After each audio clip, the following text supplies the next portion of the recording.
As I tended her wound, the alien queen stiffened, then whispered, "Only my partner may touch me there." Smoke drifted through broken halls of the diplomatic cruiser Aurelian, mixing with the sharp smell of burned metal and leaking fuel. Emergency lights flickered red and blue, casting long shadows over shattered walls. The silence was heavy, broken only by distant alarms and the hum of failing systems. Dr. Elias Rourke moved carefully through the wreckage. He was not a soldier. He carried no weapon. His hands were stained not with blood from battle, but with the work of saving lives. He had been assigned to the ship as a medical officer for the peace summit. Humans had been invited as neutral mediators between the Cathri Empire and the Vierks coalition. No one expected the talks to collapse into violence. No one expected betrayal. Now the ship drifted, wounded and silent, far from any safe system. Elias stepped over a fallen console and checked his scanner. One life sign remained, faint, unstable but alive. It was not human. He followed the signal into what had once been a royal chamber. The door had been torn open by an explosion, metal bent like paper. Inside, the room was dark except for a soft blue glow pulsing weakly near the center.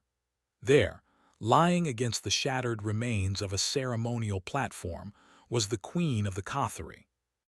She was taller than any human, her form elegant and powerful even in stillness. Her skin shimmered like polished stone under starlight, shifting between deep violet and silver. Long, crown-like ridges curved back from her head, marking her royal bloodline. And she was dying. A deep wound burned across her upper torso, glowing faintly with bioluminescent fluid. The injury pulsed with unstable energy, alien biology reacting badly to human weapons. Elias swallowed. Every Cathari soldier was taught to kill on sight. Their queen was considered untouchable, sacred, and yet she was bleeding out. His scanner beeped a warning. "Life signs critical," the AI said softly. "Estimated survival, 12 minutes." Elias didn't hesitate. He dropped to one knee beside her and opened his medical kit. The wound was unlike anything he had studied. The tissue around it shimmered, reacting violently to the air. "Okay, okay," he whispered to himself. "Stay calm, just a patient, that's all." As he reached toward the wound, her eyes snapped open. They were bright glowing gold, filled with sudden awareness and fear. She inhaled sharply, her body stiffening. A low, startled sound escaped her throat as she tried to move, then froze again from pain. Elias raised his hand slowly. "Easy," he said gently. "I'm not here to hurt you." Her gaze locked onto his hand, hovering inches from her wound. Her breathing quickened. Then, in a voice strained but clear, she whispered, "Do not touch me there." Elias paused. "I have to," he said quietly. "You're bleeding internally. If I don't stabilize the tissue, your heart will fail." Her fingers clenched against the floor. "That place," she whispered, eyes burning with emotion, "is sacred. Only my partner may touch it." The words hit him like a wall. He didn't understand her culture fully, but he understood the tone. This was not about pain. This was about law, meaning, something far deeper. Around them, the ship creaked as power failed further. A distant explosion echoed through the hull. Elias looked at the wound again. Then at her face. She was afraid, not of death, of dishonor. "If I don't treat it," he said slowly, "you will die." "Then let it be so," she replied. "Better death than violation." For a moment he hesitated. He had been trained to respect alien customs, to follow protocol, to avoid conflict, but he had also sworn an oath. And humans, when faced with impossible choices, had a habit of choosing the harder one. "I'm sorry," he said softly, and then he moved. The queen gasped as his gloved fingers made contact with the glowing tissue. Her body stiffened completely, every muscle locking in shock. For a second, Elias thought she might strike him. Instead, she froze. Her eyes widened, not in anger but disbelief. He worked quickly, sealing damaged tissue with a stabilizing gel, adjusting pressure with careful precision. His hands shook, but his movements were steady. "I won't let you die," he said. even if you hate me for it." Her breathing slowed. The glow around the wound began to fade, the bleeding stopped, and slowly the tension left her body. When he finished, Elias leaned back, exhausted. Sweat ran down his face. The queen stared at him in silence. He waited for her to scream, to call guards, to order his execution. Instead, she whispered something in her language, soft, broken, full of emotion. Then she looked at him again. "You do not know what you have done," she said. "Then explain it to me," Elias replied. Her eyes darkened. "No," she said, "not yet." Before he could respond, the ship shook violently. Alarms screamed to life. "Enemy signatures detected," the AI warned. "Multiple vessels approaching." Elias stood quickly. "Can you move?" The queen tried to rise and failed. "My strength is not yet returned," she said. "But my people will come." He shook his head. "There's no time. If they board, they'll kill us both." She studied him carefully. "You should leave," she said. "You have already committed a crime worthy of death." Elias gave a tired half-smile. "Funny thing," he said. "Humans are really bad at walking away when someone needs help." He lifted her carefully, surprised by how light she felt. The queen stiffened again, then relaxed slightly. "You carry me as if I matter," she said quietly. "You do matter," he replied. Outside the chamber, distant weapons fire echoed through the ship. As he carried her into the flickering hallway, the queen closed her eyes. For the first time in her long life, she felt something unfamiliar. Not fear, not pride, but the unsettling realization that one small human had just changed her fate, and possibly the fate of the galaxy. The corridors of the Aurelian shook as enemy fire struck the outer hull. Sparks rained from the ceiling. Emergency lights flickered again and again, bathing the metal walls in red.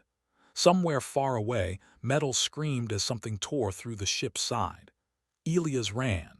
He carried the queen in his arms, her weight lighter than he expected but heavy with meaning.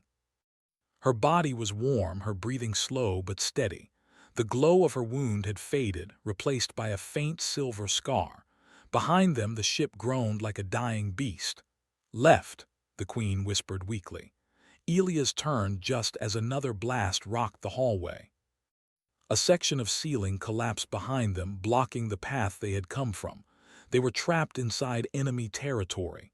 "How far to your people?" Elias asked, breathing hard. "Too far," she replied. "My guards were stationed near the command chamber." "That area has likely fallen."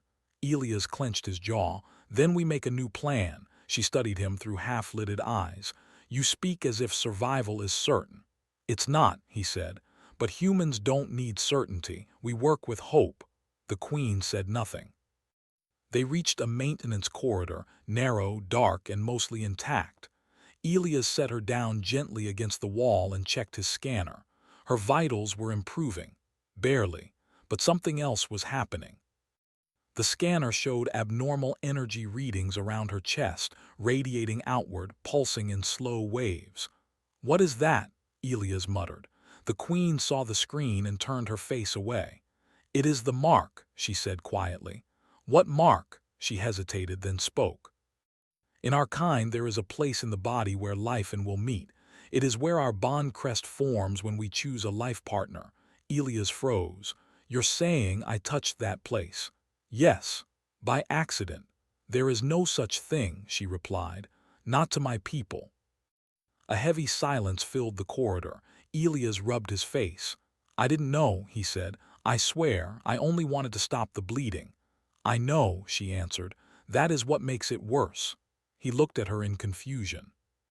"You touch me without desire, without claim, without fear," she said. "You broke a law older than our stars, yet did so with pure intent." Her eyes met his. "That act binds the one who touches, as a protector claimed." Elias laughed once sharply. "That sounds bad." "It is complicated," she said. Before he could ask more, the ship shook violently. A loud impact echoed nearby. "They are boarding," Elias said.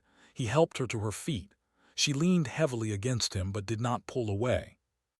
As they moved, distant voices echoed through the corridors, harsh, clicking tones of the Vierk's raiders. The Queen's enemies. If they were captured, neither of them would survive. They reached an emergency hatch leading to the lower hangar. The doors were partially sealed, warped by heat. Elias jammed a crowbar into the gap and forced it open with a grunt. Inside, the hangar was chaos, burning wreckage, dead soldiers, flickering shields, and in the center, one small shuttle still powered. "Can you fly?" Elias asked. "I can," the Queen said, "but not alone." He helped her into the cockpit and climbed in after her. The controls were alien, glowing with shifting symbols. "I'll handle defense," she said. "You improvise." "Story of my life," Elias muttered. The hangar doors began to open.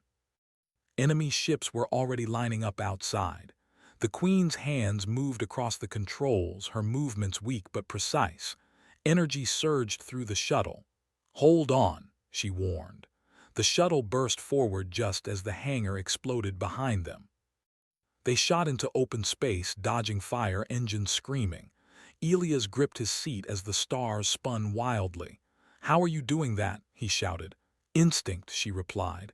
And anger. A bolt grazed the hull, alarms blared. "We're not going to outrun them," Elias said. "No," she agreed, "but we can outthink them."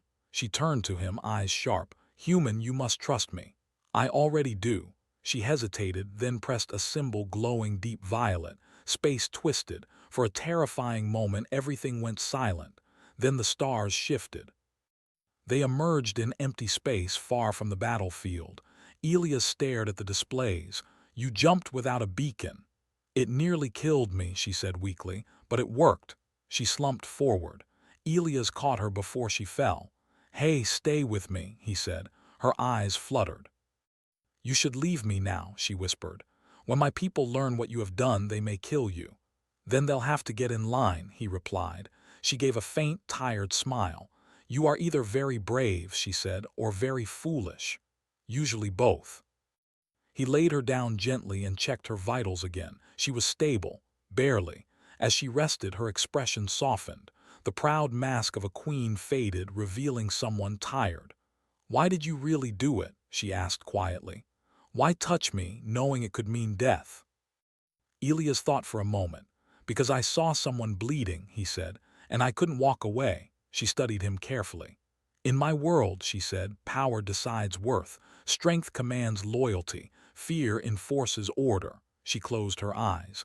"But you chose mercy." The ship drifted in silence. Hours passed. When she woke again, her eyes were clearer, stronger. "My name," she said softly, "is Valeth of the Kothari throne." Elias blinked. "I didn't think queens gave their names freely." "They do not," she replied. "Unless a bond has begun." He exhaled slowly. "I'm Elias, just Elias," she nodded.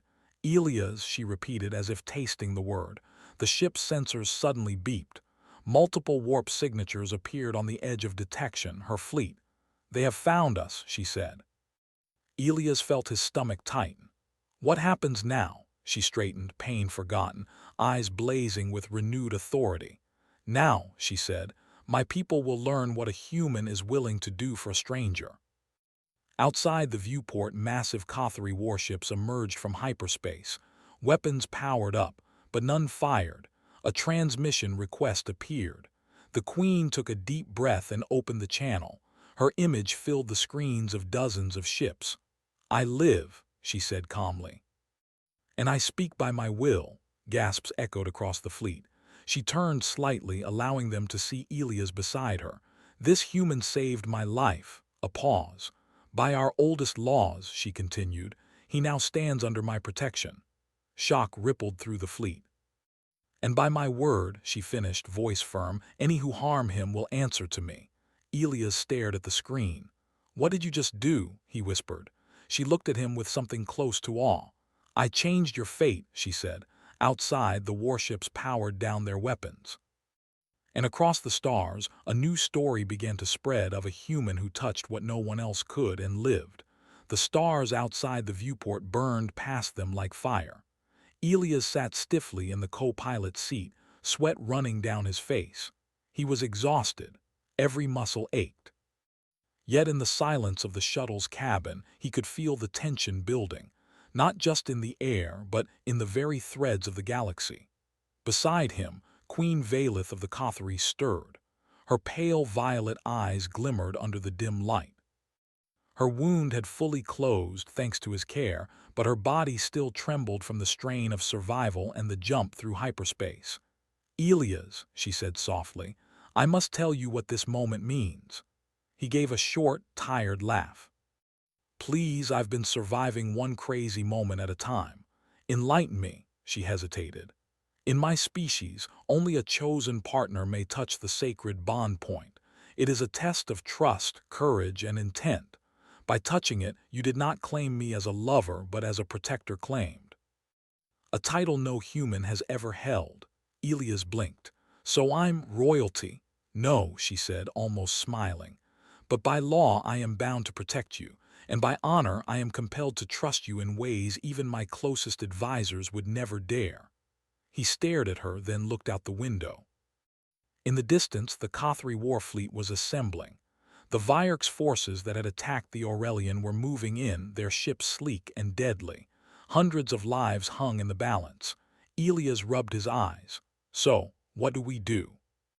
Valith turned to him, her voice steady now, filled with authority that demanded attention. "We fight, but not as they expect. They anticipate fear. They anticipate hesitation. They do not anticipate human courage." Elias straightened. That word, courage, was something he had used many times to push through impossible odds, and here, in the vacuum of space, it felt different. It carried weight. She tapped a sequence on the shuttle controls. Holographic maps appeared, highlighting the positions of the enemy fleet and their own forces. The Aurelian had been destroyed, but the Queen's flagship was still in orbit around a nearby moon. Its energy shields were weak, but it remained intact. "They have already surrounded my ships," Valith said. "We must reach the flagship before they close the gap. I cannot fight without you, Elias." He swallowed. "I'm just a medic. I don't know their systems." She looked at him sharply. "Then you will improvise." "Humans are always underestimated for a reason. That is why you are alive." Elias clenched his fists. Humans were stubborn, yes, reckless sometimes, but they were capable of the impossible when needed, and right now this was needed. The first engagement began almost immediately. The Vierk's ships opened fire, energy beams cutting through space with lethal precision. Elias watched the displays, noticing patterns in the enemy movements. "They're predicting us," he muttered. Valith's fingers flew over her console. "Then let us be unpredictable." "Right," he said. He leaned over her side, studying the alien controls. They were complex, layered with systems he had never touched, but human intuition kicked in. He pushed a series of buttons, rerouted power, and engaged the emergency thrusters in a sequence Valith had not considered. The shuttle jerked violently, weaving through the enemy fire. Bolts glanced off the shields, missing by inches. Valith's mouth pressed into a thin line as she adjusted energy flow, keeping the engines from overloading. Elias realized something vital. Humans could not match Cothari technology in strength, but in unpredictability they were unmatched. "Take left," he shouted. "No, wait, dodge high." Valith followed his commands, her trust in him growing with every maneuver. He could see it in her eyes, a mix of shock and admiration. The enemy fleet hesitated. They had not anticipated this kind of improvisation. One by one, ships that had been closing in suddenly overshot their target, colliding with debris or being caught in each other's fire. Elias laughed out loud, feeling the surge of victory, but it was short-lived. A massive Vierk's destroyer emerged from behind a nebula, weapons charged. "That one will kill us if we don't think fast," Valith said. He scanned the holographic map, fingers flying over the controls again. "Then we don't think fast, we think human." The shuttle lurched sideways, engines burning past safe limits. The destroyer fired.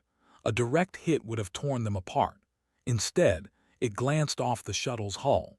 An overloaded shield system sent a burst of energy ricocheting into the destroyer. The enemy vessel shuddered, systems failing, and drifted helplessly into space. Valith blinked. "You did that?"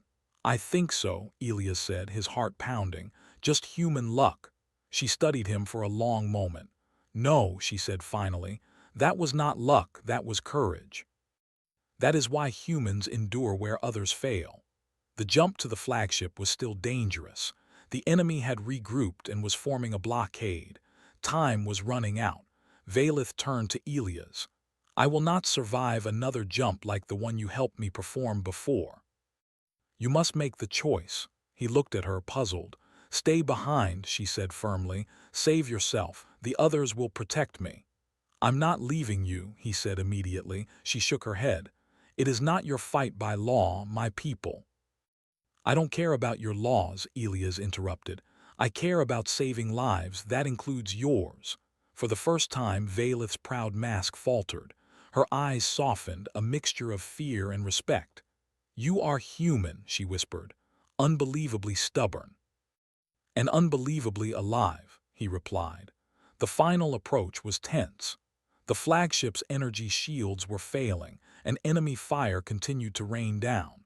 Valith piloted the shuttle through narrow gaps, while Elias calculated trajectories for energy bursts to disable the blockade. "Ready?" he asked. "Yes," she said. He pressed a sequence on the console. Energy discharged in perfect timing, creating a cascade that knocked several enemy ships offline. The human improvisation worked. They arrived at the flagship docking bay. The Queen's guards, few in number but loyal, greeted them in stunned silence. Valith stepped forward, standing taller than any human could imagine. "This human," she said, gesturing to Elias, "has earned my trust and protection. Anyone who doubts him will answer to me personally." Murmurs ran through the assembly. Elias felt a wave of disbelief and pride. "You humans saved my life," Valith said softly, turning to him. "And by doing so, you have changed the destiny of two species." Elias rubbed the back of his neck. "I just did what I had to do." "Humans always claim that," she said with a small smile. "But you did more than survive. You acted with bravery, with intelligence, with heart. That is what sets you apart." Days later, the battlefield cleared. The Vierk's forces had retreated after suffering heavy losses, stunned by the humans' unpredictable strategy. The Kothari fleet was rebuilding, tending to the wounded, and the galaxy whispered of the human who had defied death, law, and expectation. Valith stood on the observation deck of her flagship. Elias joined her quietly. "Do you understand now?" she asked. "What your touch meant?" He nodded slowly. "I think so. I didn't mean to claim anything, but I did what was right. That's enough for me." "It is enough for the stars," she said, "and for my people." There was a long silence. Elias watched the galaxy stretch endlessly before them. It was beautiful and terrifying, full of danger and possibility. "I still can't believe I survived all that," he said. "You survived," Valith corrected him, "because you dared to act when others would hesitate. That is human strength. That is why your species will endure no matter the odds." Elias smiled faintly. "I guess stubbornness works sometimes." "More than sometimes," she said, turning to face him fully. "It works when courage is needed most." In that moment, Elias understood the depth of the bond he had unintentionally formed. Not as a lover, not as a soldier, not even as a hero, but as a human who chose to act when others would not. Valith extended a hand, not in a romantic gesture, but in acknowledgement of the bond that had formed. Elias took it, firm and steady. "From this day," she said, "your life and choices will always carry weight in my court, and your example will inspire generations of Kothari and humans alike." Elias felt a sense of peace he had not known before. For all the danger, all the chaos, all the impossible odds, he had survived. And he had done it by being exactly what humans were at their best: brave, stubborn, clever, and compassionate. Outside, the stars shone bright. The galaxy was vast and dangerous, but now, for the first time in a long while, Elias knew that humans were not just survivors. Humans were changers of fate. Valeth's voice broke the silence. You touched what only the worthy may touch and changed the stars. Elias looked out the viewport and allowed himself to believe it. Because sometimes, all it takes is one human, one act of courage, to shift the course of the galaxy.